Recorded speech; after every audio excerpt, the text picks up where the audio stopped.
Hey everyone, it's Kale Frank, and let's talk about Grand Theft Auto 5. Now, I've been meaning to talk about this game for a very long time because I've been playing it for a good amount of time, I'd say. I picked up the PC version, which came out on April 14th, 2015, so it's been a few months that I've had it. I got it shortly after launch. For those of you who are unaware as to what Grand Theft Auto 5 is, it is a game made by Rockstar Games, and it's known for the mature themes and open world take on urban areas and I guess urban themes. So Grand Theft Auto, just the name itself implies a crime. Grand Theft Auto is, of course, dealing with carjacking, so stealing someone's car while they're in the car and taking it for a joyride or doing whatever else with it. So I think that kind of sets a precedent for the entire series, that this is a game series that is all about doing things that you want to do. It's an open world, usually takes place in urban and some rural areas, and the game itself gets absolutely crazy. So Grand Theft Auto 5 takes place in Los Santos, which is a fictitious take on Los Angeles, which is kind of cute, and also, I guess, takes part of the rest of the California state, so I guess the upper state California. Let me put it this way. GTA 5 is the largest and most ambitious Grand Theft Auto yet. There's a huge area to explore. There's a lot of things you can do. So, for instance, you can play tennis or play golf in the game. Now, I guess that seems, without receiving the context, if you don't know what a Grand Theft Auto is, which I'm not sure how that would be possible because this game series is huge, probably one of the biggest, next to things like Call of Duty and stuff, probably one of the biggest game series ever, if not the biggest console game IP.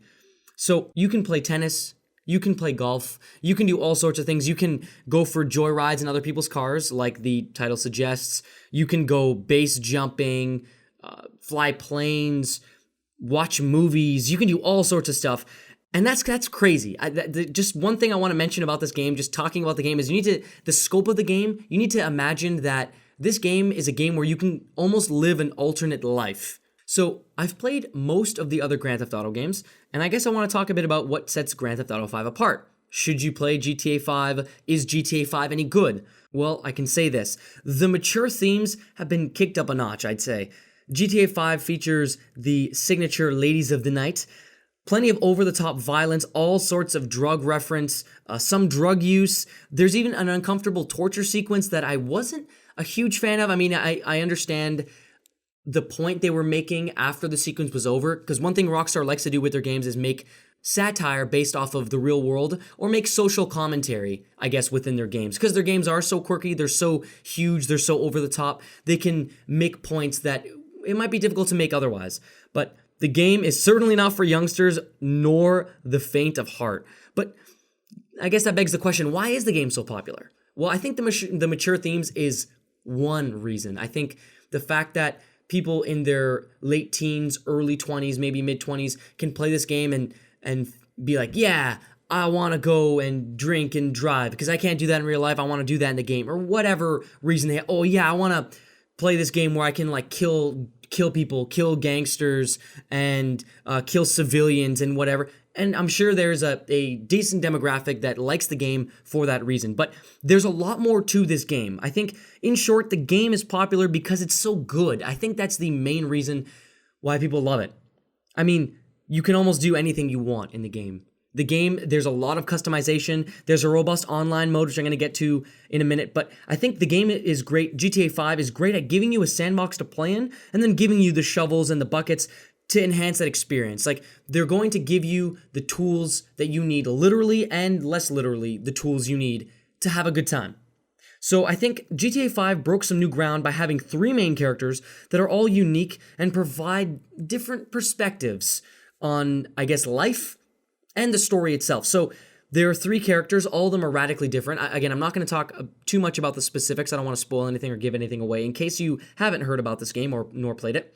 The 3 characters, it gives a great excuse to change up the mission structures. So the main crux of the game, the main gameplay mechanics, I'd say, there's an excuse for experiencing a variety of them because there are 3 main characters and not just one. The characters live in different spots. They're all in different situations in life. Mentally, they're in different states as well. So it's a good way to explore other themes.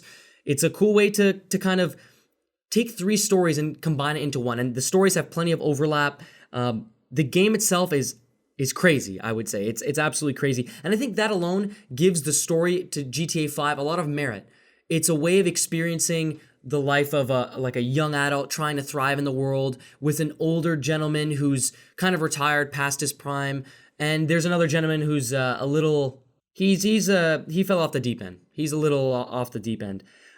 Regardless, all of these characters they have their own relationships. You can call people up, hang out with them. You can pursue different careers or like activities to try and make money or things like that. You can partake in triathlons and stuff, for instance, or biathlons or something. I don't remember exactly, but regardless, there's a lot of small things in the game that are cool. You can buy new property to help make money. You can take flight school. You can do all sorts of stuff.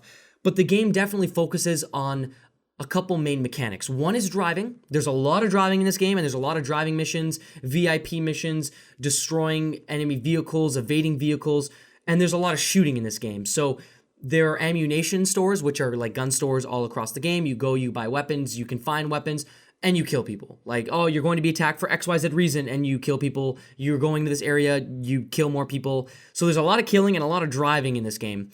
But I mean, otherwise, there's a lot of variety as well. And I mentioned the online mode earlier, and the online mode is highly customizable, and it's all about, well, I would say free roam is probably the most popular mode from what I've seen. And what that is you and all your buddies and whoever on that server, you're all in a version of Los Santos, and everyone's just doing their own thing. So you can take on missions, you can do heists, like perform like cool robberies and stuff with your friends that involve like a good amounts of cooperation, or you can roll together in gangs and kill other people or other gangs.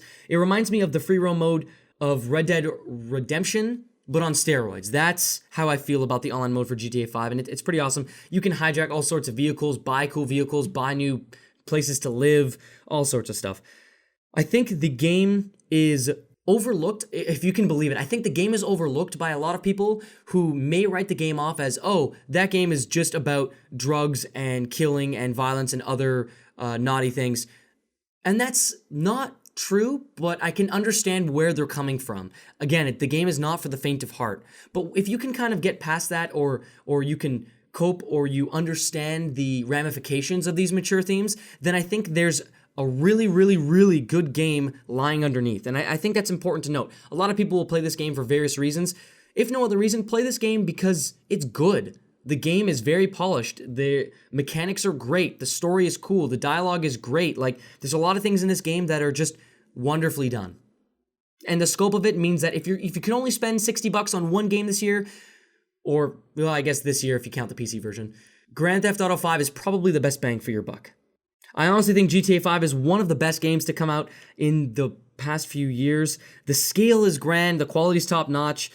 Again, if you can kind of put up with the gritty storylines and the mature themes, then this game is totally awesome.